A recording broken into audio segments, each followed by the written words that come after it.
Please, all of you, mute yourself. Hello everyone, मैं मुजफ्फर खान। क्या मेरी आवाज आप लोग सुन पा रहे हैं? एक आदमी अनम्यूट कीजिए, कोई भी कैंडिडेट, और बताइए कि वो सुन पा रहे हैं आवाज। Yes sir. चलिए, अच्छी बात। आज का वेबिनार स्टार्ट करते हैं। वेबिनार की टॉपिक्स तो मैं बता दिया हूँ आपको पूरी। वेबिनार स्टार्ट करने से पहले मैं आप लोगों को बेस्ट ऑफ लक कहूंगा आपके नीट पीजी 2022 रिजल्ट के लिए। रिजल्ट अभी आया नहीं है। ये पहला वेबिनार है 2022 का, जिसको मैं लाइव यूट्यूब पे भी करूंगा। मैं एटलीस्ट सब लोगों को ये काउंसलिंग प्रोसेस तो अंडरस्टैंड हो जाए और समझ में आ जाए कि नीट पीजी के अंदर सिर्फ रैंक लाना इंपॉर्टेंट नहीं होता है। रैंक लाने के साथ साथ में ये काउंसलिंग प्रोसेस को भी अंडरस्टैंड करना बहुत ज्यादा इंपॉर्टेंट रहता है। लास्ट ईयर की काउंसलिंग में आपने देखा होगा कि जितने भी टॉप रैंकर्स थे, जिन लोगों के 2000 3000 रैंक थे, वो पेरी पेरी में मेडिसिन, रेडियो, डर्मा लेके बैठ गए। और जिनके रैंक 6000 7000 थे और उनको मेट्रो सिटी के अंदर टॉप की ब्रांच मिली है फाइनल राउंड के अंदर। तो ये प्लीज अपने आप को म्यूट कर लीजिए आप लोग, और अनम्यूट मत कीजिएगा। तो मैं म्यूट कर देता हूँ एक बार। Mute all. हाँ,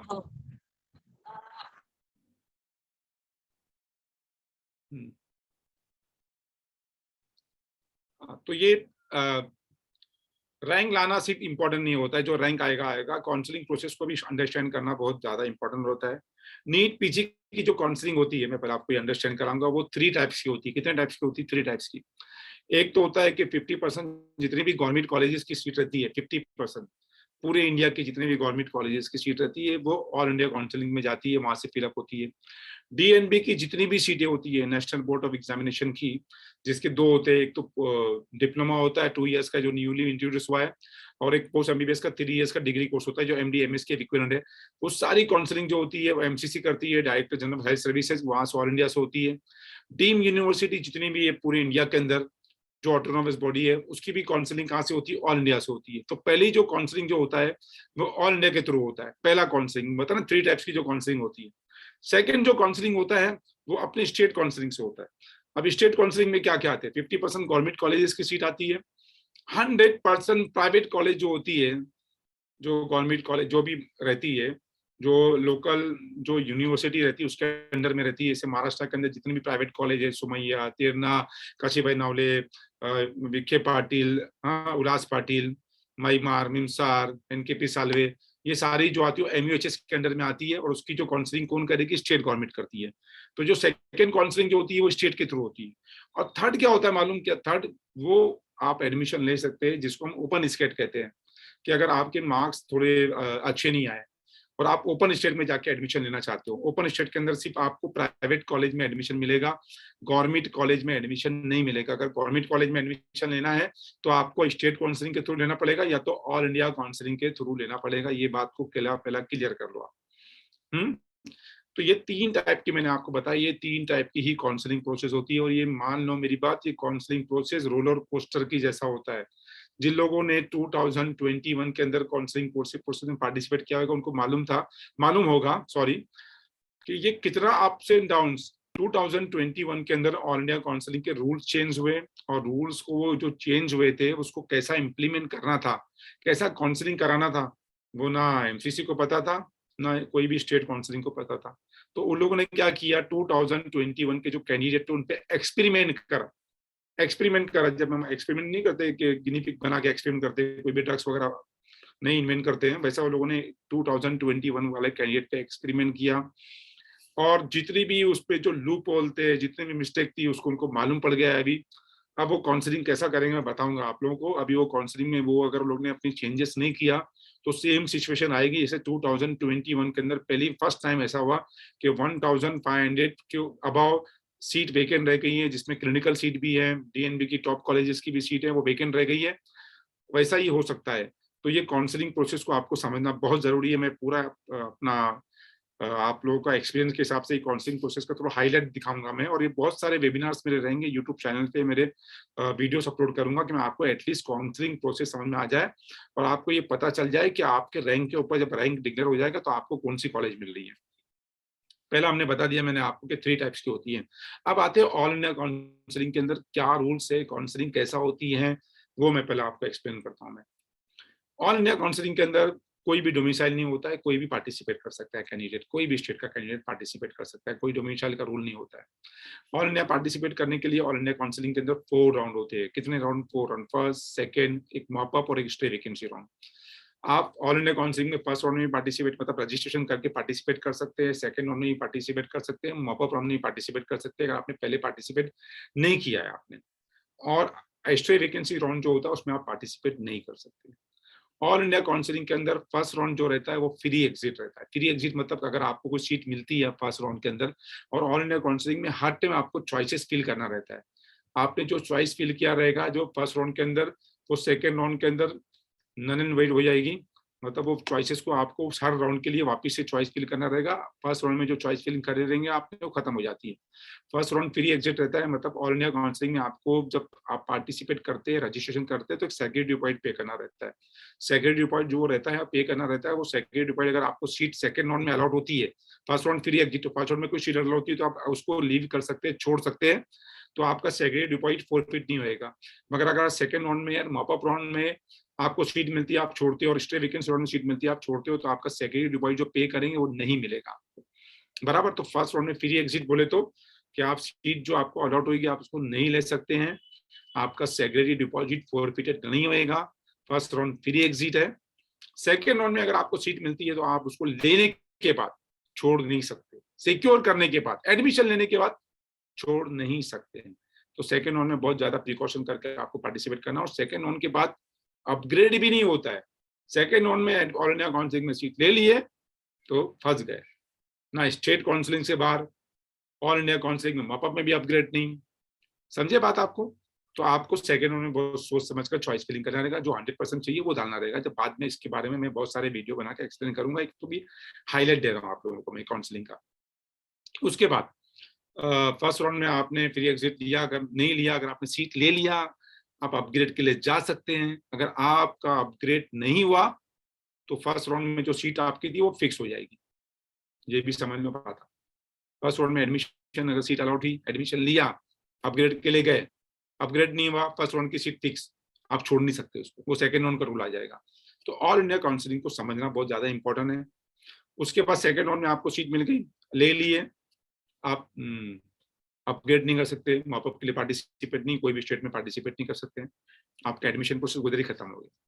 नहीं लिए, सेक्रेटरी डिपॉजिट चला गया आपका, मॉपअप के लिए वापिस से रजिस्ट्रेशन कर सकते हैं, नया सेक्रेटरी डिपॉजिट पे करके न्यू रजिस्ट्रेशन करके पार्टिसिपेट कर सकते हैं आप। समझे बात को आपको?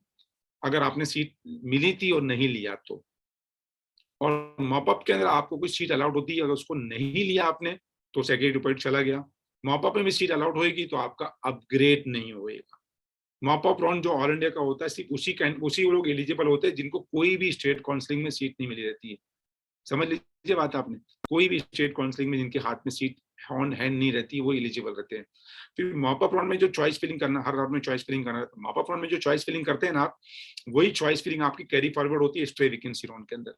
ये बहुत बड़ा लूप होल है, इसको शायद माइट भी पॉसिबल है कि वो लोग ये टाइम पे इसको रेक्टिफाई करें, क्योंकि मॉपअप राउंड के अंदर जब सीट आप फिलअप करते हैं, सर प्लीज भी राउटर, मेरी आवाज आप लोगों को नहीं आ रही है क्या? प्लीज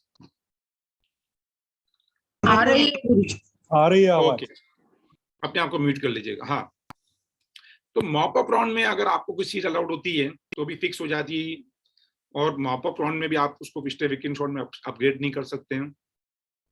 मॉपअप राउंड में अगर आपको सीट नहीं लिए तो आप स्टे वैकेंसी राउंड में भी एलिजिबल नहीं है।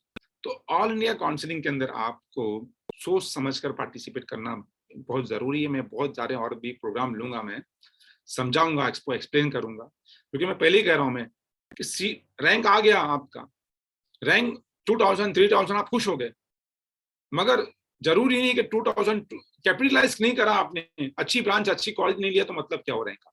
आप देखेंगे कि आप जब कट ऑफ देखेंगे, मैं आपको कट ऑफ दिखाऊंगा अभी मैं, तो आप देखेंगे 7000 8000 में मेडिसिन गया हुआ है जनरल का, और सेकंड राउंड में तो 2000 3000 4000 में सॉरी खत्म हो गया था, 4500 के रेडियो गया हुआ है, डरमा गया हुआ है, मगर सेकंड राउंड में लेके फंस गए लोग।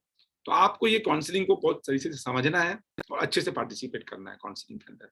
तो मैंने ये एक हाईलाइट दे दिया आपको ये ऑल इंडिया काउंसलिंग के अंदर, जिसमें डीएनबी की भी सीट रहने वाली है, साथ में डीम की भी रहने वाली है। आप जो चॉइस फिलिंग करेंगे एमडीएमएस की भी कर सकते हैं, डीएनबी की भी कर सकते हैं और डीम की भी कर सकते हैं। प्राइवेट कॉलेज कोई भी ऑल इंडिया काउंसलिंग में नहीं रहता है। एक बात बताऊं, कुछ भी रैंक आए आपको सीट मिलने के चांसेस रहते हैं। नर्वस कभी नहीं होना लास्ट तक। स्टे वैकेंसी राउंड में भी सीट मिलती है, मगर डीम का स्टे वैकेंसी राउंड ट्रांसपेरेंट नहीं होता है, प्राइवेट कॉलेजेस का होता है। और बहुत ज्यादा कोशिश कर रहे हैं कि ट्रांसपेरेंसी आ जाए एडमिशन प्रोसेस के अंदर, तो एक ट्रांसपेरेंसी भी आ रही है। तो आप अगर समझो, अगर आपका फर्स्ट टाइम दिए रैंक अच्छा नहीं आया है तो आप रिपीट में जा सकते हैं। फर्स्ट टाइम में आप डायरेक्ट डीम यूनिवर्सिटी या हाई बजट में पीजी मत करने जाइएगा, ये मेरा अपना परसेप्शन है। आपको एक बार रिपीट कर लेना चाहिए। अगर आपने रिपीट कर लिया एक बार, तो आपको चाहिए कि अभी आपको जो रैंक आया उससे आप जो भी आपको जो भी बेस्ट सीट मिलती है उसको ले लेना चाहिए। एक मौका अपने आपको देना चाहिए। तो मैंने ऑल इंडिया काउंसलिंग का एक स्लाइड पे आपको एक मैंने बता दिया, जो हमारे आज के वेबिनार की पहली टॉपिक थी। आप ऑल इंडिया काउंसलिंग के जो मैंने पहले टाइप्स बता दिए, कितने टाइप्स के एडमिशन प्रोसेस होते हैं, बताया 3 टाइप्स के होते हैं। एक ऑल इंडिया से लेने का एडमिशन, एक स्टेट काउंसलिंग से लेते हैं, या आप अदर स्टेट में आप जाके पार्टिसिपेट करते हैं। अब उसके बाद आते हैं महाराष्ट्र काउंसलिंग का जो रूल्स है, रेगुलेशन है, वो काउंसलिंग कैसी होती है वो बताने यार। लास्ट टाइम महाराष्ट्र कैंडिडेट सबसे ज्यादा सफर हुए। क्यों सफर हुए? क्योंकि महाराष्ट्र काउंसलिंग का जो रूल्स था, जो रूल नया चेंज हुआ जो ऑल इंडिया काउंसलिंग का, उसके अकॉर्डिंग नहीं था। यहाँ पर महाराष्ट्र काउंसलिंग में एक ही बार फर्स्ट आपको चॉइस फिलिंग की अपॉर्चुनिटी मिलती है, वो सेम चॉइस आपकी कैरी फॉरवर्ड होती है लास्ट राउंड तक। महाराष्ट्र में first round, second round, mop up round, second mop up round, third mop up round, तो सेम चॉइस चलती है। महाराष्ट्र काउंसलिंग में कोई फ्री एग्जिट नहीं होता है। फर्स्ट राउंड में सीट अलाउड नहीं लिए तो आप एडमिशन प्रोसेस से आउट। तो यहाँ पर क्या करते थे कैंडिडेट, सेफर साइड में बहुत सारी कॉलेजेस डाल देते हैं कि भाई अगर नहीं मिला तो हमको तो लास्ट में भी नहीं मिलेगा और फ्री एग्जिट भी नहीं है और लेना पड़ता था। तो महाराष्ट्र वाले फर्स्ट राउंड में यहाँ पे सीट लेके बैठ गए, ऑल इंडिया सेकंड राउंड हुआ और महाराष्ट्र का सेकंड राउंड में यहाँ पे सीट उनको अलॉट हो गई। वो अलॉट सीट को छोड़ भी नहीं सके और मॉपअप में पार्टिसिपेट भी नहीं कर सके। बहुत ज्यादा फाइट हुई, कोर्ट केसेस हुए, कैंसिल हुआ, एडमिशन प्रोसेस कैंसिल हुआ, आपको सब पता है ये। तो महाराष्ट्र काउंसलिंग के अंदर मैंने पर्सनली गया हुआ था, बहुत ज्यादा बोला, तो उन्होंने कहा था कि ये साल हम लोग काउंसलिंग प्रोसेस ही चेंज कर देंगे महाराष्ट्र का। तो मोस्ट प्रोबेबली महाराष्ट्र काउंसलिंग का ये साल का पैटर्न चेंज होने वाला है। एक नया पैटर्न आएगा जो ऑल इंडिया काउंसलिंग के अकॉर्डिंग रहेगा। बराबर, मैं आप लोगों को महाराष्ट्र काउंसलिंग का पैटर्न बता रहा हूँ कि जो पैटर्न पहले था वो चेंज होने वाला है महाराष्ट्र काउंसलिंग का। क्योंकि अगर पहला जैसे जो प्रीवियस पैटर्न पे अगर हम काउंसलिंग करते हैं तो महाराष्ट्र काउंसलिंग का जो कैंडिडेट है वो लॉस में जाता है यहाँ पर, क्योंकि यहाँ पे उसको सीट लेना कंपलसरी होता है, सीट लेता नहीं है। और वहां पे अगर वो मॉपअप राउंड की सीट छोड़ता है, ऑल इंडिया काउंसलिंग में जब आप जाएंगे, काउंसलिंग के अंदर जब पूरी डीपली जाएंगे तो आप काउंसलिंग प्रोसेस को समझेंगे तो मालूम पड़ेगा कि महाराष्ट्र काउंसलिंग वालों को कितना लॉस हुआ था लास्ट ईयर में 2021 के अंदर, जिसके लिए कोर्ट भी गए मगर कुछ नहीं हुआ। तो एक महाराष्ट्र काउंसलिंग का काउंसलिंग प्रोसेस चेंज होने वाला है। मैं बता रहा हूँ आप लोगों को, बहुत सारी चीजें उसकी चेंज होने वाली है। मैं पूरा एक्सप्लेन करूंगा मैं आप लोगों को कि महाराष्ट्र काउंसलिंग का जो नया काउंसलिंग प्रोसेस आएगा उसको अच्छे से इम्प्लीमेंट किया जाए यहाँ पे, और वो बहुत ही अच्छा काउंसलिंग प्रोसेस आए जो अकॉर्डिंगली ऑल इंडिया काउंसलिंग के लिए रहे। यहाँ भी फ्री एग्जिट रहे, कैंडिडेट को फर्स्ट राउंड के अंदर उसको चांस मिले। अगर ऑल इंडिया काउंसलिंग में मापअप में उसको सीट मिलती है, वो सीट अगर नहीं लेता तो महाराष्ट्र काउंसलिंग में भी वो पार्टिसिपेट कर सके, सीट के लिए आ सके। ऐसा एक काउंसलिंग प्रोसेस महाराष्ट्र काउंसलिंग वाले भी लाने वाले। क्योंकि अगर महाराष्ट्र ऑल इंडिया में काउंसलिंग में अगर आपको सीट अलाउड हो जाती है, मॉपअप राउंड के अंदर आप जब नहीं लेते हैं तो आप स्टेट काउंसलिंग से बाहर हो जाते हैं। तो उसको देखने के बाद महाराष्ट्र काउंसलिंग भी अपने रूल्स को चेंज करने वाली है बहुत ज्यादा। तो महाराष्ट्र काउंसलिंग का अगर प्रीवियस जो रूल है मैं बता दूं कि आपको महाराष्ट्र काउंसलिंग के अंदर first round, second round, mop up round ये सारे ऑनलाइन होते हैं। यहाँ पे ऑफलाइन राउंड सिर्फ प्राइवेट कॉलेजेस का होता है, गवर्नमेंट कॉलेजेस का ऑफलाइन राउंड कोई भी नहीं होता है। फर्स्ट राउंड में जो आपने चॉइसेस फिल करेंगे वो लास्ट राउंड तक कैरी फॉरवर्ड होती थी पहला, जो भी चेंज होने वाला है माइट बी। और उसके बाद अगर आप फर्स्ट राउंड में सीट ऑलरेडी अगर आपने नहीं लिया जाके तो वो सीट को आप छोड़ नहीं सकते थे। बराबर, सॉरी, काउंसलिंग प्रोसेस से आप आउट हो जाते हैं अगर आपने सीट नहीं लिया।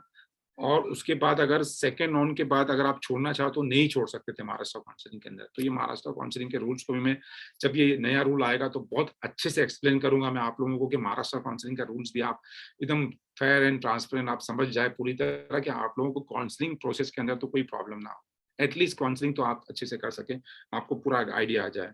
आपके बहुत सारे डाउट्स रहेंगे अब इसके बाद आते हैं ओपन स्टेट क्या होती है, जिसके मैं बारे में बात कर रहा था, और कितनी कितनी ऑल इंडिया में ओपन स्टेट है उसके बारे में बताता हूँ। जनरल जो रूल है ना, जो पीजी का, स्टेट काउंसलिंग का, कि जो कैंडिडेट जहाँ से एमबीबीएस करता है वो पीजी के लिए वहीं से एलिजिबल रहता है। बराबर, अगर जिसी कैंडिडेट ने वो महाराष्ट्र का डोमिसाइल नहीं भी हो, जिसने अगर यहाँ से महाराष्ट्र में जो भी प्राइवेट कॉलेज है, डीम कॉलेज है या गवर्नमेंट कॉलेज है, यहाँ से एमबीबीएस किया, वो महाराष्ट्र स्टेट काउंसलिंग के लिए एलिजिबल है। बराबर, स्टेट कोटा के लिए एलिजिबल है वो। जो 50% स्टेट कोटा होता है गवर्नमेंट का और 100% जो प्राइवेट कॉलेजेस का होता है उसमें एलिजिबल है। उसी तरह जो भी कोई कर्नाटक से किया हुआ है, कर्नाटक में एलिजिबल है, वो डोमिसाइल है या नहीं है, वो एलिजिबल है।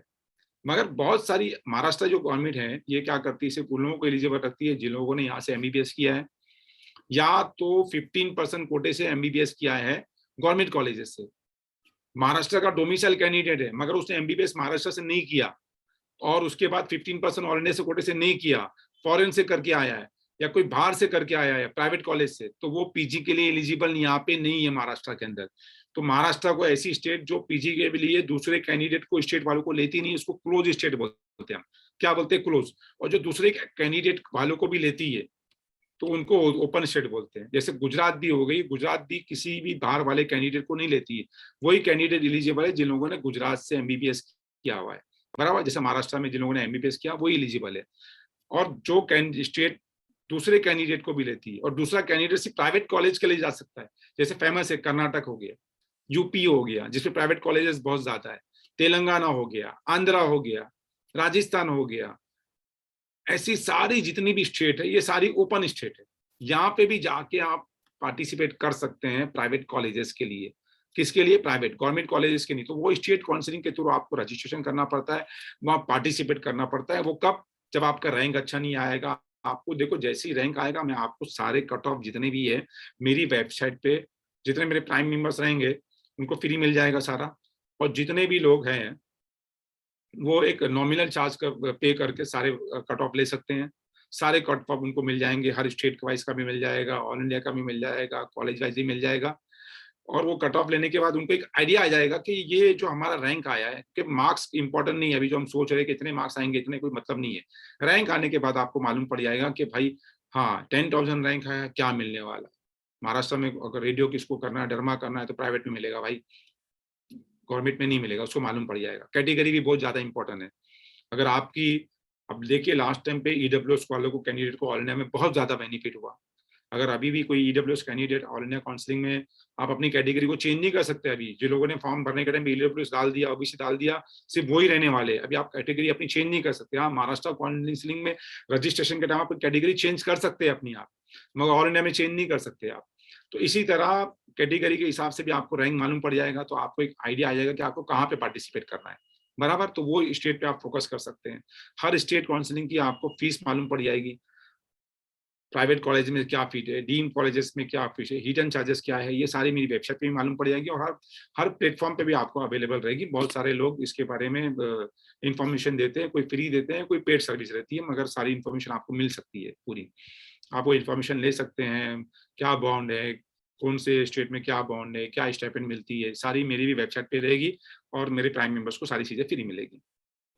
ये हर चीज की डिटेल आपको फ्री मिल सकती है। तो मैं ये कह रहा था कि जो स्टेट में आपने एमबीबीएस नहीं किया, वो स्टेट में अगर आप पार्टिसिपेट करते हैं जाके, तो उसको ओपन स्टेट कहते हैं।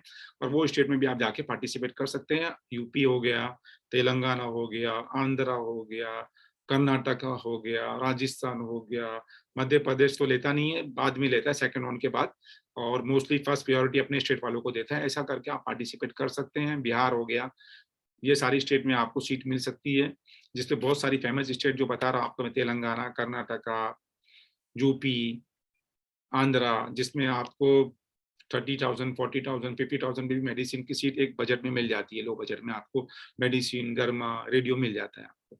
तो वो भी स्टेट काउंसलिंग का मैं आपको, जब स्टेट काउंसलिंग चालू होगी वो स्टेट की, तो उसके बारे में समझा दूंगा। क्योंकि हर एक स्टेट काउंसलिंग के रूल्स और रेगुलेशन अलग होते हैं। वहाँ पे आपको रजिस्ट्रेशन करना पड़ता है, सेक्रेटरी डिपॉजिट पे करना पड़ता है, पार्टिसिपेट करना पड़ता है, और आपको सारे कट ऑफ मिल जाएंगे। तो आपको एक आइडिया आना बहुत जरूरी है, ये मालूम होना बहुत जरूरी है कि आपका जो रैंक आएगा आपको कहाँ पे मिलने वाला है। ऑल इंडिया से जाके लेना है, स्टेट से अपनी लेना है, या फिर अदर स्टेट में जाके लेना है, वो आपको एक आइडिया आना बहुत जरूरी है। तो मैंने ये बता दिया कि ये ऑल इंडिया ओपन स्टेट क्या होती है। अब आता है इंपॉर्टेंट डॉक्यूमेंट्स क्या है, क्या लगने वाले, जो आपको बना के रखना है। देखो, इंपॉर्टेंट डॉक्यूमेंट्स की लिस्ट मैंने अपनी वेबसाइट पे भी डाला हूँ मैंने, और आपको मैं अभी मेरे जो टेलीग्राम ग्रुप है उसमें भी शेयर कर दूंगा मैं आपको। हर चीज़ के बारे में आपको नॉलेज होना चाहिए कि ये इंपॉर्टेंट डॉक्यूमेंट्स हैं, ये डॉक्यूमेंट्स लगते हैं। कोई भी ऐसा डॉक्यूमेंट्स नहीं लगने वाला है जो आपके पास नहीं है। आपके पास अभी जो आपका एडमिट कार्ड है, नीट एडमिट कार्ड, उसको संभाल के रखना है। स्कोर कार्ड को आपको संभाल के रखना है। उसके बाद पासिंग सर्टिफिकेट, अगर आपने फ्रेशर है तो पासिंग सर्टिफिकेट लगेगा, डिग्री सर्टिफिकेट की कोई जरूरत नहीं लगेगी आपको। हाँ, आप रिपीटेड, आपको डिग्री सर्टिफिकेट लगने वाला है। तो ये सारी चीजें आपको बिल्कुल रेडी करके रखना है। और मेरी वेबसाइट पे आपको सारे इंपॉर्टेंट डॉक्यूमेंट्स की लिस्ट मिल जाएगी, जिसको मैं एक मिनट व्हाट इज इंसर्ट।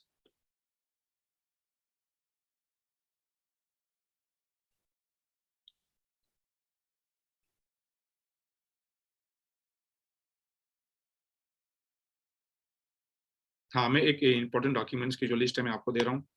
काफी अभी ऑनलाइन एप्लीकेशन जो आप अभी एडमिट कार्ड हो गया, रिजल्ट लेटर, जो आपका रैंक लेटर आएगा रिजल्ट का, वो आपको मार्कशीट एमबीबीएस की फर्स्ट सेकंड थर्ड, हाँ ये सब जरूरी है आपको। एमबीबीएस डिग्री सर्टिफिकेट या तो passing certificate, internship completion certificate आपको चाहिए।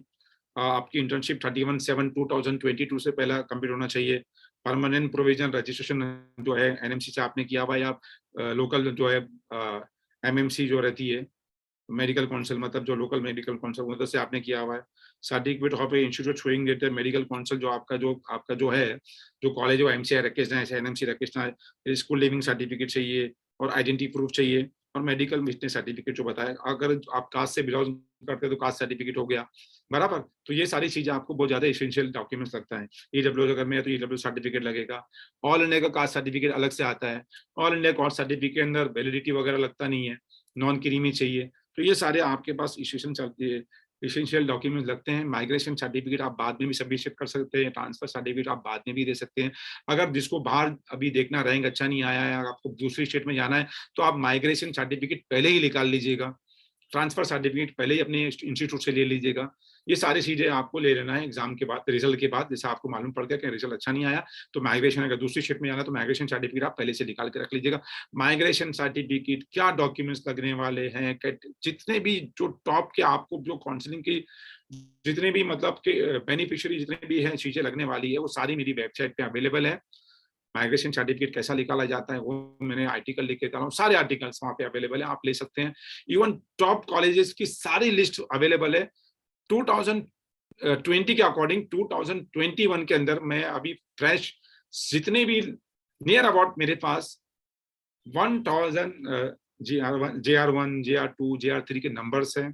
मैं उनसे फीडबैक ले रहा हूँ, क्योंकि हर साल मैं फीडबैक लेने के बाद ही टॉप टू बॉटम कॉलेजेस की लिस्ट बनाता हूँ।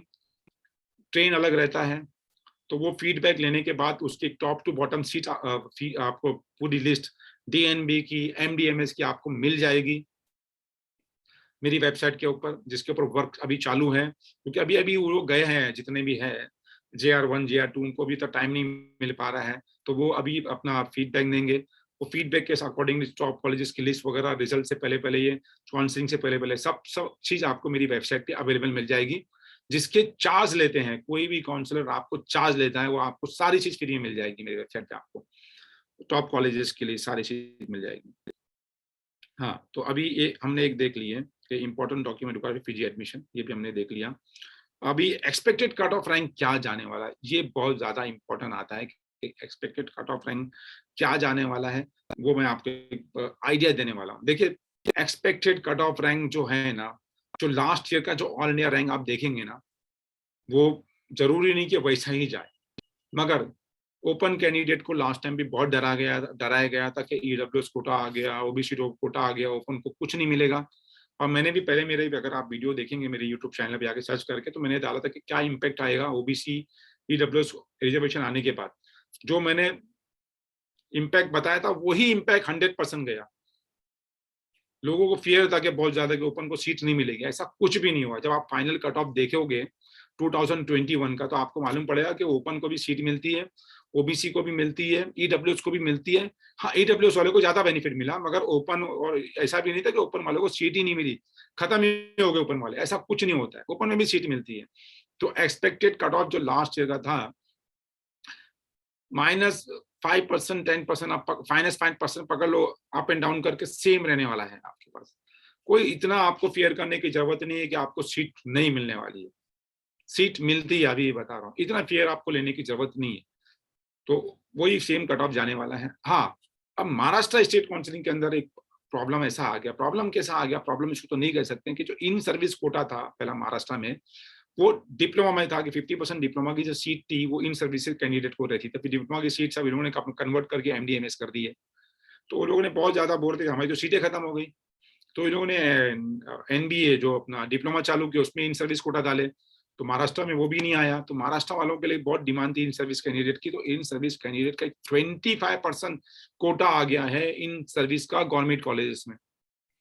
ये इम्पैक्ट करेगा महाराष्ट्र स्टेट के अंदर, ये कोटा इम्पैक्ट करेगा महाराष्ट्र स्टेट के अंदर। 25 ह्यूज नंबर है, बहुत ज्यादा, मतलब उनको एक कोटा का बेनिफिट मिल गया है इन सर्विस कैंडिडेट को 25%। महाराष्ट्र स्टेट के अंदर गवर्नमेंट कॉलेजेस के अंदर नियर अबाउट 1220 सीटें थी। अगर आप 25% आप उसका पकड़ लेंगे तो 260-270 सीटें उनके पास चली जाएगी। और वो जो इन सर्विस कोटा जाएगा वो हर एक कैटेगरी से जाएगा, ओपन से नहीं जाएगा, ऐसा नहीं है।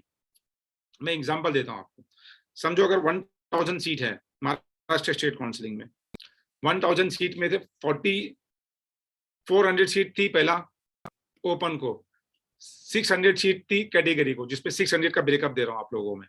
पहला जो महाराष्ट्र का था 600 में था 19% ओबीसी, 10% ईडब्ल्यूएस, और बाकी जितने भी पर्सन थे 29% जो थे वो समझो एससी एसटी हो गया, NT1 NT2 NT3 NT4 80 मिला के, ऐसा करके 60% रिजर्वेशन था, 40% यहाँ पे ओपन सीटें थी। अभी क्या हो गया, समझो 100 सीटें हैं, 1000 सीटें हैं सॉरी, तो 750 सीटें रहेगी किसको, जनरल, मतलब सब ओबीसी ईडब्ल्यू सबको मिला के, और 250 चलेगी इन सर्विस को। तो 750 में से 40% जाएगा 300 सीटें। पहले कितनी सीटें थी 1000 को आप पकड़ेंगे तो पहले सीटें थी ओपन को 400, अब कितनी आएगी 300, मतलब 100 सीटें ओपन की सीधा कम हो जाएगी, और हर कैटेगरी की कम होगी ये सीटें, जरूरी नहीं कि ओपन की कम हो जाएगी इन सर्विस कोटा आने का। तो इसका इम्पैक्ट करेगा, मैं इसको बोलूं कि इसका इम्पैक्ट नहीं करेगा ये झूठ बात है, इसका इम्पैक्ट जरूर करेगा। 25% बहुत बड़ा फिगर होता है, और ये एक quota in service quota Maharashtra state में आ गया है, और ये इम्पैक्ट करेगा आपको। अब इसमें कितने कोर्स के केसेस होंगे कितने नहीं होंगे वो बात की बात है।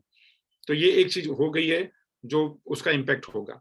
अब एक नया रूल जो आया है, जो गवर्नमेंट ने अनाउंस किया था एनएमसी ने, कि जो प्राइवेट कॉलेजेस की जो फीस थी वो 50% जो प्राइवेट कॉलेज की जो सीटें रहेगी वो गवर्नमेंट की जो फीस रहेगी उस पर रहेगी, और 50% का जो सीट रहेगी उसका प्राइवेट कॉलेज वाले अपना कवर अप करने के लिए पैसा ले सकते हो, डीम वाले भी।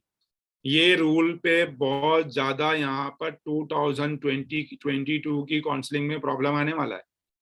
प्राइवेट कॉलेज वाले सुप्रीम कोर्ट में चले गए हैं, डीम वाले चले गए हैं। ये गवर्नमेंट को जब अगर ये रूल बनाना था तो इनको अपने साथ में लेना था और एक फॉर्मूला बनाना था। ये फॉर्मूला कुछ बना नहीं है, गवर्नमेंट ने इम्प्लीमेंट कर दिया है, प्राइवेट वाले कोर्ट में जाने वाले हैं, और इसके अंदर एक प्रॉब्लम आने वाला है काउंसलिंग में 2022 के अंदर। और अगर ये इम्प्लीमेंट होता भी है, बैकडोर से प्राइवेट कॉलेज वाले इतनी फीस बढ़ा देंगे 50% की, जैसे महाराष्ट्र स्टेट के अंदर 50% एस कोटा होता था, जो नॉमिनल फीस होती थी 10 लाख, और जो मैनेजमेंट कोटा होता था उसकी अप टू 40 लाख, और एनआरए का अप टू 5 टाइम 50 लाख। अब 10 लाख का 50% सीटें तो पहले 10 लाख पे दिया, वो 10 लाख की सीट अगर वो 2 लाख में देंगे तो 8 लाख कवर करने के लिए वो 40 लाख की फीस को 60 लाख कर डालेंगे, तो अनबिलीवेबल हो जाएगा। मतलब कोई भी मतलब यकीन नहीं कर सकता कि इतनी फीस बढ़ जाएगी। ऐसा डीम की फीस 40 लाख रहती है, अब वो 40 लाख में 100 जितनी भी सीटें थी सबको 40 लाख में देते थे। अगर उनकी सीटें 40 लाख की तुम आप बोलोगे 2 लाख में दो, 50% सीटें, तो 40 लाख को 2 लाख को कवर करने को 70 लाख कर देंगे वो लोग, तो कौन लेगा आके सीट वहां पे। तो ये मालूम है ये प्राइवेट कॉलेज को, डीम कॉलेजेस को, इसलिए वो कोर्ट में जा रहे हैं, और ये फॉर्मूला इंप्लीमेंट होने के लिए प्रॉब्लम होने वाला है। और 2022 की काउंसलिंग इसीलिए प्रॉब्लमेटिक होने वाली है। इसके अंदर भी सेम 2021 में जो प्रॉब्लम थे ईडब्ल्यूएस कोटा, ओबीसी कोटा, वो सारा प्रॉब्लम आने वाला है। गवर्नमेंट को चाहिए कि ये पार्टनर्स को भी साथ में लेते हैं, ये भी, इन्होंने भी कॉलेज है तो बोलते हैं कि हम भी कॉलेज बंद कर देंगे अपनी, क्योंकि 60-70 लाख तो कोई देने वाला नहीं है इनको, और बाकी अगर ये फीस कम करते हैं तो बाकी क्या गवर्नमेंट बेयर करेगी इनकी फीस, इनका ये भी मामला है। तो ये भी एक प्रॉब्लम बहुत ज्यादा है 2022 में आने वाला है, इसको भी एक माइंड पे रख के चलना आपको। ये काउंसलिंग प्रोसेस ऐसा नहीं है कि बहुत आसानी से निकल जाएगा, आपको रिजल्ट आने के बाद भी आपकी काउंसलिंग थोड़ा लेट चालू होगी, और उसके बाद भी आपको, मुझको नहीं लगता है कि ये काउंसलिंग प्रोसेस आपका अगस्त से पहले चालू होगा, और एक लंबा पीरियड आपका 2 से 3 महीना 3 मंथ जाने वाला है काउंसलिंग के अंदर। तो बी प्रिपेयर, ये सब सोच के रखिएगा और अपने आप को हाईली मोटिवेट रखिएगा, सीट मिलने के चांसेस बहुत ज्यादा रहते हैं, कभी भी नर्वस नहीं होना चाहिए। अब मैं अभी लास्ट जो मेरा था, मैंने एक आपको आइडिया दे दिया, अब मैं मेन जो है ये क्वेश्चन आंसर लेता हूँ आप लोगों से। अपने आप को, कैंडिडेट जो हैंड रेस करेगा मैं ही उसको बोलूंगा अपने आप को अनम्यूट कीजिए और अपना क्वेश्चन को पूछिएगा। हाँ, या तो अपने आप को एक एक कैंडिडेट, हाँ श्री आज पूछिए, चलिए पहले अपने आप को अनम्यूट कीजिए और पूछिए, क्वेश्चन पूछिए अपना। सर जो लास्ट ईयर के जो मेडिसिन की कट ऑफ थे, जैसे कि महाराष्ट्र स्टेट का 860 रैंक तक गया था, तो क्या अभी चांसेस है कि वो अभी 600 तक दिखता हुआ मिलेगा, जैसे कि आप बोल रहे हैं फीस कम हो जाएगी प्राइवेट कॉलेज की? नहीं, प्राइवेट कॉलेज की फीस कम हो जाएगी मैं ये कह रहा हूँ, ये बात बोल रहे हैं आप? हाँ सर, जैसे फीस कम हो जाएंगी तो जो बच्चे अफोर्ड नहीं कर सकते थे वो लोग भी अभी प्राइवेट कॉलेजेस तो सेम हो जाएगा, फीस कम होती है तो सेम, मतलब गवर्नमेंट कॉलेज और प्राइवेट कॉलेज के कट ऑफ में फर्क ज्यादा नहीं रहेगा, थोड़ा बहुत मतलब बेनिफिट मिल जाएगा लोगों को। Okay sir, thank you. Hello, okay sir, thank you sir. हाँ, SNC पूछिए, मैं अपना नेम याद नहीं आ रहा है, अपना हैंड रेज जो किए, क्वेश्चन पूछिए अपना। हाँ sir, good evening sir. Sir मेरे हाँ, 2 क्वेश्चंस है। हाँ, पहला तो सर इन सर्विस कोटा क्या है जो महाराष्ट्र स्टेट में अप्लाई हो चुका है 25% के लिए, वो है। और दूसरा सर क्वेश्चन ये है कि अगर जो DNB की सीट्स आप बोल रहे हैं कि ऑल इंडिया के थ्रू ही फिलिंग होगी, तो हम जब फर्स्ट राउंड का चॉइस फिलिंग करते हैं तो हम लोग पूरा का पूरा जो कॉलेज की लिस्ट है, हम लोग MD के साथ साथ DNB भरेंगे और डीम भी भरेंगे? वेरी यही गुड, होगा ना सर? यही ऐसा ही रहता है। आपको MD, DNB और डीम, आप सब जितने भी NB डिप्लोमा सारे भर सकते हैं एक साथ में, एक ही जो पोर्टल रहेगा उसी में आपको चॉइस फिलिंग करना है। और सर फर्स्ट राउंड के, हाँ बोलिए sir first all India round के बाद स्टेट फर्स्ट राउंड की भी लिस्ट आती है, तो उसमें हाँ, भी हमें चॉइस फिलिंग करना होता है? हाँ उसमें भी करना रहता है आपको चॉइस फिलिंग, आप हर जगह पार्टिसिपेट, आप ऑल इंडिया में भी कर सकते हैं, अपनी स्टेट में भी कर सकते हैं, अदर स्टेट में भी कर सकते हैं जाके। अच्छा, ओके सर, लेकिन DNB का सिर्फ ऑल इंडिया थ्रू ही होगा सारे कॉलेजेस का? सारे ओके सर। अच्छा सर, बस इन सर्विस कोटा पे, इन सर्विस कोटा देखिए, जो भी महाराष्ट्र के अंदर MBBS करने के बाद रूरल, और जो एक रूरल एरिया जिसको कहते हैं, और एक उन्होंने एक मैप करके रखा है, वहां से अगर उसने सर्विस करता है गवर्नमेंट की 3 इयर्स मिनिमम, तो वो इन सर्विस कैंडिडेट हो जाता है, मिनिमम 3 इयर्स। पहला इनका कैसा था कि अगर 1 ईयर किया तो 10% इनको इंसेंटिव मार्क्स भी मिलते थे, और डिप्लोमा 50% सीटें भी थी। अभी भी इंसेंटिव मिलता है इनको मार्क्स अप टू 30%, तो अभी 30% इंसेंटिव भी मिलेगा इनको, और इनके लिए 25% रिजर्वेशन भी आ गया है। तो रूरल और ट्राइबल एरिया में जो भी अपना वर्क करता है, मिनिमम 3 इयर्स गवर्नमेंट को MBBS करने के बाद वो इन सर्विस कैंडिडेट आता है, और उसका इन सर्विस कैंडिडेट का बेनिफिट ले सकता है ये कोटे का। रूरल एंड ट्राइबल एरिया में अगर वो सर्विस करता है अपनी 3 इयर्स मिनिमम, वो इन सर्विस कैंडिडेट हो जाता है। Okay sir. हाँ, डॉक्टर जेरा पूछिए। Good evening sir. फर्स्ट तो मैं आपको थैंक यू बोलूंगी for the lovely session. Sir मेरा क्वेश्चन ये था, आपने बताया कि EWS काउंसलिंग अब हम महाराष्ट्र स्टेट में वो चेंज कर सकते हैं, सो इज दैट अलाउड? मतलब ऐसे कोई प्रॉब्लम हाँ, नहीं होगा? बिल्कुल, आप अगर आपने वहाँ पे जनरल में फिलअप किया हुआ है ऑल इंडिया के अंदर, तो आप अगर EWS कैटेगरी में आते हैं महाराष्ट्र में और आपको पता नहीं था, तो आप महाराष्ट्र में EWS से अप्लाई कर सकते हैं। हाँ, okay, thank you sir. Okay, हाँ प्रेम पूछिए। हाँ प्रेम पूछिए, अपने आप को अनम्यूट कीजिए, अगर वो नहीं पूछे तो साबिर पूछिए अपने आप को। Hello sir. हाँ हेलो सर, ऑल इंडिया में सर EWS कैटेगरी चेंज करने को जमता है क्या? नहीं, अब नहीं कर सकते। अगर पहले फॉर्म नहीं किया, अगर ईडब्ल्यूएस से फिलअप किया तो आप ईडब्ल्यूएस में नहीं आ सकते अभी, स्टेट में आ सकते हैं सिर्फ। स्टेट में आ सकते हैं, आप चेंज कर सकते हैं। ठीक है, हाँ, थैंक ओप्पो यू। A15 पूछिए अपना क्वेश्चन। हेलो। हाँ हेलो। हाँ सर, मेरा क्वेश्चन था कि अगर थर्ड अटेम्प्ट है तो फिर ऑल इंडिया के लिए बॉन्ड मतलब भरना पड़ेगा, ऐसा कुछ है क्या अगर किया नहीं होगा? तो देखिए, Bond. अगर आपको यहाँ पे महाराष्ट्र का इन जनरल रूल कैसा है मालूम क्या, कि अगर आप महाराष्ट्र से गवर्नमेंट कॉलेज से एमबीबीएस करते हैं तो आपको इंटर्नशिप के साथ में एटम फ्री मिलता है, और पोस्ट इंटर्नशिप के साथ में एटम फ्री मिलता था, बराबर। अगर हाँ। अगर उसके अंदर अगर आपने महाराष्ट्र स्टेट काउंसिलिंग में एलिजिबल थे, सीट ले सकते हो और बॉन्ड बाद में कर सकते हैं। अगर आपने थर्ड एटम है और आपके पास पूरे डॉक्यूमेंट्स है, आपके पास कोई डॉक्यूमेंट नहीं जैसे सर, बताया नहीं, मतलब हाँ, मैंने बॉन्ड नहीं किया है अभी। तो डॉक्यूमेंट्स है क्या आपके हाथ में पूरे? नहीं नहीं सर। तो अगर आपका एडमिशन भी मिलता है तो आपको डॉक्यूमेंट्स लगेंगे, आपको ट्रांसफर सर्टिफिकेट लगेगा, लिविंग सर्टिफिकेट लगेगा, तो कॉलेज आपको बिगर बॉन्ड के तोड़ के दिएगा क्या, बताइए आपको? वो आप नहीं सर, स्किप कर सकते थे, स्किप कर कॉलेज। सकते थे जब डॉक्यूमेंट्स आपके पास होते थे तो अच्छा, तो तो फिर अभी ऑल आप इंडिया के मिल जाएगा, मिल भी जाएगा एडमिशन। आप पार्टिसिपेट करो, एडमिशन ले लो, चलो मिल गया, डॉक्यूमेंट्स कहाँ से लाओगे? आपके पास आपके ओरिजिनल डॉक्यूमेंट्स ही नहीं है, तो वही तो बोल रहा हूँ ना। तो आपको तो मजबूरी में बॉन्ड तोड़ना पड़ेगा। आप डॉक्यूमेंट्स आपके हाथ में होते तो आप स्किप कर सकते थे। अच्छा, डॉक्यूमेंट्स निकालने की कोशिश करो, अगर मिल गए तो आप स्किप कर सकते हो बॉन्ड। श्रीधर मुंडे पूछिए अपना क्वेश्चन। Hello sir. हाँ हेलो। सर जो अपना मतलब ऑल इंडिया में ओबीसी जो कैटेगरी है हम्म उसके अंदर भी सब कैटेगरीज आते हैं, तो ऐसा कुछ डिवीजन रहता नहीं है क्या नहीं, वहाँ वैसा नहीं है। ये आप जो सब कैटेगरी बोले तो कैसा, NT1 NT20 नहीं हुआ, सिर्फ ओबीसी, EWS, SC ST और PH का रहता है। मतलब पूरा एक ही लिस्ट आएगा उसका? हाँ, अगर आपने ओबीसी, अगर आपके पास, अगर आपने ऑल इंडिया में अप्लाई किया था, आप सेंटर हाँ लिस्ट में आते हो, आपको सेंटर का ओबीसी सर्टिफिकेट लगेगा, आपको अभी हाँ बना लेना चाहिए। हाँ हाँ, ठीक है, thank you sir. Okay. Misbah पूछिए क्वेश्चन। चलो नेक्स्ट, आर राजेंद्र पूछिए, यश कुंबले पूछिए, अगर जो भी अपने हैंड हेलो रेज सर। करके पूछ सकते हैं। हाँ हेलो। हाँ सर, ओबीसी को 50% कंसेशन मिलता है सर अगर ऑल इंडिया में से फीस के ऑल लिए। इंडिया क्या बोले आपने, फीस का क्या? ओबीसी को अगर ऑल इंडिया कोटा में से एडमिशन लेते हो तो 50% कंसेशन मिलता है, जैसे यूजी को मिलता था। नहीं नहीं, कोई कंसेशन नहीं मिलता यहाँ पे, तो स्टाइपेंड मिलती है ना, बिल्कुल। यहाँ पे स्टाइपेंड, फिर आपको या तो स्टाइपेंड छोड़ो या तो फिर कंसेशन लो। फीस आपको पूरी पे करना पड़ता है।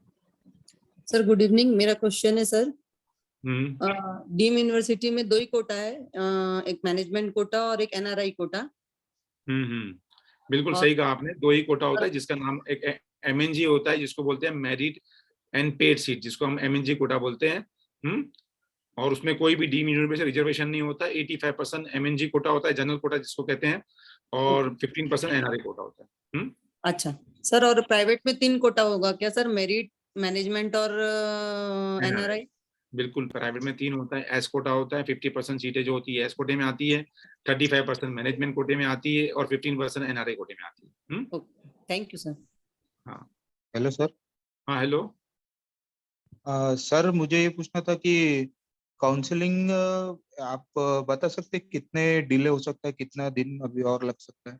देखिए, काउंसलिंग 2021 की किसने, मतलब मैं तो बहुत, सबको पता है, कोर्ट केसेस अगर होते हैं तो कोर्ट केसेस में कितना टाइम लगता है किसको भी पता नहीं है, बराबर। और कोर्ट केसेस तो होंगे ही, पता है मैंने आपको, ये कोर्ट केसेस तो क्यों नहीं होंगे ये साल।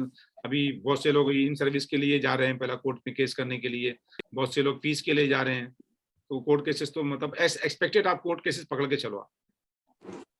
तो सर सितंबर पकड़ के चल सकते हैं क्या? मुझको लगता है फर्स्ट बैच जो आएगा सितंबर में ही आएगा कॉलेज में। Okay sir. हाँ, और सर अगर तब तक आप जॉब अप्लाई कर सकते हैं कि मतलब बिल्कुल कर लेना कर चाहिए। लेंगे रिजल्ट जॉब? आया, रिजल्ट से आगे अभी फ्री टाइम अपना एंजॉय करो आप। मैं इतने दिन से वेबिनार नहीं ले रहा था, अभी तो आप इतना स्टडी कर रहे हैं, इतना पैनिक सिचुएशन थी, अभी भी काउंसलिंग चालू है, आप देख रहे हैं CPS की काउंसलिंग। अगर मेरा टेलीग्राम ग्रुप आपने ज्वाइन नहीं किया, जितने लोगों ने टेलीग्राम ग्रुप ज्वाइन कर लो, ये जो वीडियो अपलोड करूंगा यूट्यूब चैनल, उसके वीडियो डिस्क्रिप्शन में लिंक रहेगी, तो आप देख रहे हो कि अभी भी CPS की काउंसलिंग चालू हुई है। और इतने सारे इशू थे, उसमें बहुत सारे इशू को मैंने सॉल्व करा with help of the candidate. तो जैसे भी कुछ प्रॉब्लम आते रहेंगे तो हम मिल बांट के इशू को सॉल्व करते रहेंगे। जी सर, रेड ओके। 7 अरोबा लतीफ से जो भी कुछ करने। हाँ हेलो सर हाँ सर हेलो हाँ हेलो। सर, आपने बताया कि ओबीसी सॉरी कास्ट सर्टिफिकेट निकालना पड़ेगा सेंट्रल ऑल इंडिया काउंसलिंग के लिए, वो हाँ कहाँ हाँ से निकालना पड़ेगा? आपको तहसीलदार ही देगा, जिसने आपको स्टेट का दिया वही देने वाला है। मतलब स्टेट का अलग रहता है और हाँ स्टेट का सेंट्रल अलग का रहता अलग। है और ऑल इंडिया का अलग रहता है। स्टेट का और सेंटर का दोनों का अलग रहता है। ओके सर, ठीक है, थैंक यू। Hello sir. हाँ हेलो। हाँ सर, मुझे 2 क्वेश्चन है मेरा। एक हाँ तो कंफर्म करना था कि स्टेट से हम डीएनबी नहीं भर सकते ना? नहीं भर सकते, बिल्कुल आप कंफर्म हो उसमें, कोई ठीक है। भी और स्टेट सर कोटे से आप। और सर सेकंड क्वेश्चन था कि वेस्ट बंगाल ओपन स्टेट है या क्लोज्ड है? वेस्ट बंगाल ओपन स्टेट है। Okay, thank you sir. Hello sir. हाँ हेलो। सर मुझे पूछना था कि जो 21 का काउंसलिंग था उसमें एक इशू हुआ था कि मॉपअप राउंड में जो लोग ऑल इंडिया के लिए अप्लाई कर रहे हैं वो महाराष्ट्र के काउंसलिंग से वो लोग मॉपअप में बाहर हो गए थे बहुत लोग, तो उसके बारे में कुछ बताइए। देखिए मैं बता रहा हूँ कि महाराष्ट्र कॉलिंग वाले महाराष्ट्र वाले बहुत ज्यादा सफर हुए। जो महाराष्ट्र कॉलिंग में जिनको सेकेंड राउंड में सीट मिल गई थी, इससे पहले क्या होता था महाराष्ट्र कॉलिंग में कि आप सेकेंड राउंड के बाद भी सीट को बिफोर मॉपअप राउंड सीट को छोड़ सकते थे। तो कैंडिडेट ने वही माइंड में लेके यहाँ पे सीट को सेकेंड राउंड की सीट को भी ले लिया जाके, और वो बाद में मॉपअप के लिए जाने लगे ऑल इंडिया में तो उनको डिस्क्वालीफाई कर दिया गया, बराबर। तो महाराष्ट्र गवर्नमेंट वाले जो कैंडिडेट ने सेकंड राउंड की सीट छोड़े थे तो भी उनको वहां पे पार्टिसिपेट करने के लिए नहीं मिला और वो डिस्क्वालीफाई हो गए। तो बाद में वापस से चांस मिला कि महाराष्ट्र काउंसलिंग में वापस आ जाए, महाराष्ट्र काउंसलिंग का मॉपअप राउंड कैंसिल करना पड़ा और उनको वापस बेचारे महाराष्ट्र काउंसलिंग में आ गए। तो इसलिए तो मैं बोल रहा हूँ कि ये साल महाराष्ट्र काउंसलिंग का पूरा काउंसलिंग का पैटर्न चेंज होने वाला है, क्योंकि ये प्रॉब्लम रहता है महाराष्ट्र काउंसलिंग में। ओके सर, हाँ थैंक यू। हेलो। हेलो हाँ hello. Sir hello sir. Okay. Hello. Hello हाँ सर। हेलो। हाँ हेलो पूछिए। हाँ सर, गुजरात की काउंसलिंग के बारे में सर पूछना था आपसे। गुजरात क्लोज स्टेट है, अगर आपने गुजरात से एमबीबीएस किया है तो ही पार्टिसिपेट कर सकते हैं, वरना नहीं कर सकते। ऑल इंडिया कोटा से भी नहीं कर सकते ऑल इंडिया एक्चुअली कोटे से सर? क्यों नहीं जा सकते आप? ऑल इंडिया कोटे से आप डीएनबी की जितनी भी गुजरात की कॉलेज है वहां जा सकते हैं। 50% गवर्नमेंट कॉलेजेस जितनी भी गुजरात की है, गुजरात में बॉन्ड भी नहीं होता, ऑल इंडिया कोटे से आप एडमिशन लेते तो वहां से भी जा सकते हैं। क्योंकि ऑल इंडिया काउंसलिंग में अगर आप जाएंगे तो सबसे पहला इंपॉर्टेंट आपको मालूम होना चाहिए कि स्टेट वाइज बॉन्ड कितना कितना कौन सी स्टेट में बॉन्ड है। ये सारे स्टेट वाइज बॉन्ड्स की डिटेल भी मेरी वेबसाइट पे है, आपको मिल जाएगी। तो ये सारा होमवर्क आपको देखिए कौन रिजल्ट आ जाएगा, आपको कहाँ से सीट लेना है वो मालूम होना चाहिए। और उसके बाद अगर ऑल इंडिया से लेना है तो आपको होमवर्क चालू कर देना चाहिए अपना, बॉन्ड्स की डिटेल्स, टॉप कॉलेजेस की डिटेल, हाँ ये सारी चीज को आपको मालूम होना बहुत जरूरी। स्टाइपेंड कितना मिलता है, ये सारी चीजें आपको मालूम होना चाहिए। Hello sir. एंड सर मेरा एमबीबीएस महाराष्ट्र से है बट मैं डोमिसाइल सर मेरा गुजरात से है चलेगा, सर। तो कोई मुझे प्रॉब्लम नहीं, आप महाराष्ट्र में काउंसलिंग में एलिजिबल हो, गुजरात में नहीं हो। Okay okay sir, thank you. हाँ हेलो। हाँ हेलो। सर अगर सपोज महाराष्ट्र के रूल्स चेंज नहीं होते काउंसलिंग के तो क्या हम महाराष्ट्र के लिए डायरेक्ट मॉपअप में अप्लाई कर सकते हैं सर? जैसे कि नहीं कर सकते, नहीं कर सकते, रूल चेंज करना पड़ेगा महाराष्ट्र को ये साल। ये भी इतना बड़ा प्रॉब्लम है कि हम महाराष्ट्र में अगर हमको वहां पे ऑल इंडिया वहां पे नहीं मिला तो महाराष्ट्र में अप्लाई नहीं कर सके तो चले जाएंगे क्या हम? रूल चेंज कराएंगे ये साल महाराष्ट्र वालों। हेलो। हाँ हेलो। सर मेरा क्वेश्चन भी बॉन्ड रिलेटेड ही था। कहीं पढ़ा था कि थर्ड अटेम्प्ट है और बॉन्ड अगर कंप्लीट नहीं किया है और अगर ऑल इंडिया और डीएनबी से एडमिशन लेना है फिर भी हमें बॉन्ड ब्रेक करने की जरूरत नहीं है, तो क्या सर ऐसा है क्या? मैं तो बोल रहा हूँ ना, मत लो, आप मत ब्रेक करो, मगर डॉक्यूमेंट्स आपके पास रहना चाहिए ना पूरे। एडमिशन क्या बिगे डॉक्यूमेंट्स के मिलता है? आपको लिविंग सर्टिफिकेट लगेगा, ट्रांसफर सर्टिफिकेट ऑल इंडिया से लगेगा, माइग्रेशन सर्टिफिकेट आपको लगेगा, तो क्या वो देगी आपको कॉलेज विदाउट बॉन्ड ब्रेक किए हुए? बोलो। हाँ सर, वही पूछना था कि ऐसा रूल नहीं है ना कि बॉन्ड ब्रेक करना ही है, ऑल इंडिया से लेना है तो। बिल्कुल, जब कितने कैंडिडेट मेरे ऐसे ही थे जिन लोगों ने ऑल इंडिया में लिए, कॉलेज ने बॉन्ड के सर्टिफिकेट नहीं दिए, उनको पेनल्टी पे करके बॉन्ड का सर्टिफिकेट लेना पड़ा। और बहुत सारे कैंडिडेट ऐसे हैं जिन लोगों का सब सर्टिफिकेट थे, उन्होंने बॉन्ड का पेमेंट ही नहीं करा और वहां पे ऑल इंडिया से सीट ले लिया। ओके, मतलब सर ऐसा रूल नहीं है हमारे पास, कोई ऑफिशियल डॉक्यूमेंट नहीं है वो रूल का? कोई ऐसा रूल नहीं है, आप ऑल इंडिया से सर्टिफिकेट अगर आपके पास है तो आप जाके ले सकते हैं। Okay sir. Original documents. Sir and ये पूछना था सर, इस बार की कट ऑफ वगैरह कैसा रहेगा सर? लास्ट टाइम से थोड़ा कंपैरिजन में हार्ड था पेपर नीट का सर। देखो कट ऑफ पे एडमिशन हार्ड था, उस पे नहीं होता है, रैंक तो आएगा ना आपका। आपको एडमिशन किस पे मिलेगा? ऑल इंडिया जो रैंक आएगा ना उस पे एडमिशन मिलेगा आपका, बराबर। हाँ, और रैंक तो अगर पेपर टफ था तो मानी सी बात है, जो स्कोर आएगा वो स्कोर पे आपका रैंक अच्छा आने वाला है as compared to last year. और आपके स्कोर पे आपको एडमिशन नहीं मिलने वाला, आपका रैंक पे जो अगर रैंक आ गया आपका 3000, 4000, 5000, 6000, 7000 तो टॉप की ब्रांच टॉप कॉलेज मिलता है आपको। Hello sir. Sir Hello? Private colleges में एक इंस्टीट्यूशनल कोटा करके एक कोटा होता है जिसमें हाँ। बहुत बच्चों ने ली, तो सर उसके बारे में थोड़ा बताइए, मतलब उसका फीस मैंने स्ट्रक्चर। बताया ना, प्राइवेट कॉलेजेस के अंदर महाराष्ट्र में 3 कोटा, एक एस कोटा जिसकी फीस नॉर्मल फीस, एक होता है इंस्टीट्यूशन जिसको मैनेजमेंट कोटा बोलते हैं हम, आई कोटा जिसको, उसकी फीस जो रहती है नॉर्मल की अप टू 4 टाइम्स। पहले अगर एनएमसी आता तो क्या चेंज होता है पता नहीं। और एनआरआई कोटा जिसको एन कोटा बोलते हैं उसकी अप टू 5 टाइम्स। अगर उसका आप कट ऑफ देखेंगे, मैं सारी लिस्ट डाल दूंगा, सारे सिलेक्शन लिस्ट डाल दूंगा मैं टेलीग्राम ग्रुप पे आपको, क्योंकि अभी काउंसलिंग चालू है इसलिए मैं नहीं डाल रहा हूँ, सारी चीजें आपको डाल दूंगा अभी मैं। और सर जो ओपन स्टेट्स है उनकी काउंसलिंग में कब पार्ट ले सकते हैं? जो दूसरे बिल्कुल जैसे ही चालू होगा वैसा ले सकते हैं आप, जिस दिन वैसे चालू अप्लाई, जैसे अगर महाराष्ट्र में अप्लाई करना है, ऑल इंडिया में भी करना है, तो मैं साइमल्टेनियसली दूसरे ओपन स्टेट में भी कर बिल्कुल सकती हूँ? कर सकते हैं, आपको करना भी चाहिए। आपका रैंक अच्छा नहीं आया तो आपको 2-3 स्टेट को टारगेट करना चाहिए। Okay sir, okay, thank you sir. Hello sir. हाँ हेलो। Hello sir. हाँ सर, वो डीएनबी के ताल्लुक से पूछना था सर कि हाँ। डीएनबी के टॉप कॉलेज कैसे पता चलेंगे सर? देखो डीएनबी के टॉप कॉलेजेस निकालना इतना आसान नहीं होता है। डीएनबी के अंदर JR1 JR2 से जब तक आपको फीडबैक ना मिले, क्योंकि डीएनबी में बोलता हूँ हमेशा कि डीएनबी लेना इंपॉर्टेंट नहीं होता, डीएनबी टॉप कॉलेजेस में एडमिशन लेना इंपॉर्टेंट होता है। और टॉप कॉलेज क्या होना चाहिए, वो हर एक का क्राइटेरिया अलग है, क्योंकि डीएनबी सीट लेते हैं बाद में लीव कर देते हैं लोग। तो डीएनबी कैसा है कि टॉप कॉलेजेस की मैंने मेरी वेबसाइट पे भी आप जाएंगे तो लिस्ट मिलेगी आपको, और उसको बहुत ज्यादा फिल्टर करने वाला हूं अभी मैं वापिस से।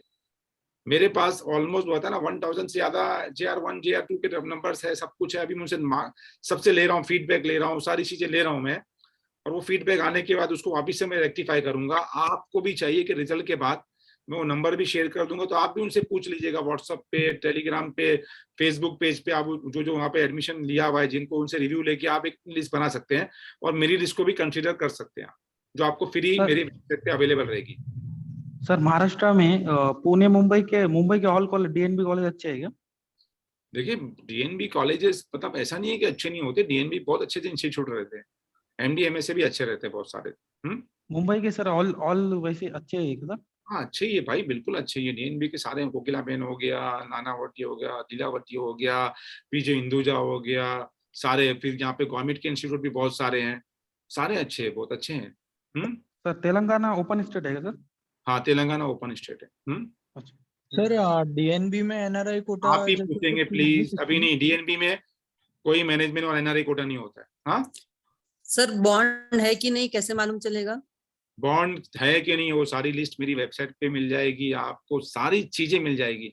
ऐसा कुछ भी नहीं, आपको देखो प्लेटफॉर्म जब आएगा ना आपको, अभी तो क्या है, मेरे को बहुत से लोग का मतलब कॉल्स आ रहे थे, फोन आ रहे थे कि एक वेबिनार ले जाए, तो मैं लिया। वरना मैं चाह रहा था कि आप अभी इतना स्टडी करके बैठे हो तो थोड़ा रिलैक्स हो, और काउंसलिंग भी आपकी कोई जल्दी चालू नहीं होने वाली, रिजल्ट के बाद भी आपके पास टाइम रहने वाला है ये सब होमवर्क करने के लिए। तो अभी आप फ्री है, आराम से अपना फ्री टाइम को एंजॉय करो ज्यादा से ज्यादा। अभी एक मैंने लाइटली आपको काउंसलिंग क्या होती है उसका एक आइडिया दे दिया आपको मैं, और ये मैं पूरी हेल्प करते रहूंगा आपकी। Thanks a lot sir. Hello hello sir. हाँ हेलो सर, मेरा सर क्वेश्चन ओबीसी से रिलेटेड था। हाँ सर एग्जैक्टली सेंट्रल ओबीसी होता क्या है? लाइक मतलब ऑल इंडिया में वैलिडिटी लगता है ना, या सिर्फ नहीं ओनली लगता है, महाराष्ट्र नहीं में लगता है, validity ऑल लगता इंडिया है? में वैलिडिटी लगता नहीं है। सेंटर ओबीसी की लिस्ट में आप जाएंगे ना, तो वहां पर सेंटर ओबीसी, मेरी वेबसाइट पे जाइए, सॉरी टेलीग्राम यूट्यूब चैनल पे जाइए, मेरा एक ओबीसी ईडब्ल्यूएस कौन सा लगेगा नीट फॉर्म के लिए, उसको मैंने वीडियो बनाया, उसको देखो, उसमें मैंने डाल दिया हूँ कि सेंटर में कैसा आपको चेक करना है कि सेंटर ओबीसी में आपका कास्ट का नेम है कि नहीं है, और उसका फॉर्मेट भी आपको मैं डाल दूंगा। वो फॉर्मेट बनाना बहुत जरूरी है, डॉक्यूमेंट्स आपके पास अप टू डेट रहना चाहिए, और सेंटर के लिए वैलिडिटी नहीं लगता है। Okay okay sir, thank you. हाँ, नेक्स्ट क्वेश्चन। Hello sir. हाँ hello. Hello sir, last time मतलब पहली बार एनबीए के डिप्लोमा स्टार्ट हुए, तो उसके बारे में बच्चों का क्या फीडबैक है? हाँ, एनबीए की डिप्लोमा के 2-3 जो मैं बहुत सारे लोगों से मैं बात कर रहा हूँ, मुझको भी फीडबैक उनका था नहीं, क्योंकि उनका फीडबैक लेना है। बहुत से लोग तो डिस्ट्रिक्ट हॉस्पिटल में है, बहुत सारे वर्कलोड है, अच्छा बता रहे हैं, बहुत से लोगों को इतना अच्छा नहीं लग रहा है, हर एक का अलग अलग फीडबैक है। जैसे भी फीडबैक मेरे पास आ जाएंगे तो मैं उसकी रेटिंग डाल दूंगा। और आपको अगर देखिए मैं बता रहा हूँ, आपने अगर फर्स्ट टाइम दिया है तो एनबीए का डिप्लोमा लेने मत जाओ। अगर आपने रिपीट किया हुआ है यार आपको, तो एनबीए का भी डिप्लोमा लो, और अभी ये नीट पीजी रिपीट के चक्कर से बाहर आके अपना करियर में आगे बढ़ो, फोकस करो। Sir thank you. Hello. Hello sir, मेरा क्वेश्चन ये है। हेलो। हाँ हेलो। हाँ हेलो, हाँ पूछिए। सर, अभी मतलब 25% जो इन सर्विस कोटा आया है, तो उसकी वजह से मतलब स्टेट लिस्ट और मतलब स्टेट काउंसिलिंग और ऑल इंडिया काउंसिलिंग में से कौन सा बेनिफिशियल रहेगा, मतलब रैंक के हिसाब से, कट ऑफ के हिसाब से? देखिए वो तो आपको यही तो मालूम होती है, काउंसलिंग होती है कि आपको कहाँ से लेना चाहिए। आपको दोनों जगह पार्टिसिपेट करना चाहिए, और यही चीज देखना चाहिए कि आपको काउंसलिंग में कहाँ से अच्छी मिल रही है। हेल्प कर दूंगा, मुझको लगता है कि ऑल इंडिया काउंसलिंग ज्यादा इंपॉर्टेंट रहने वाली है। हेलो।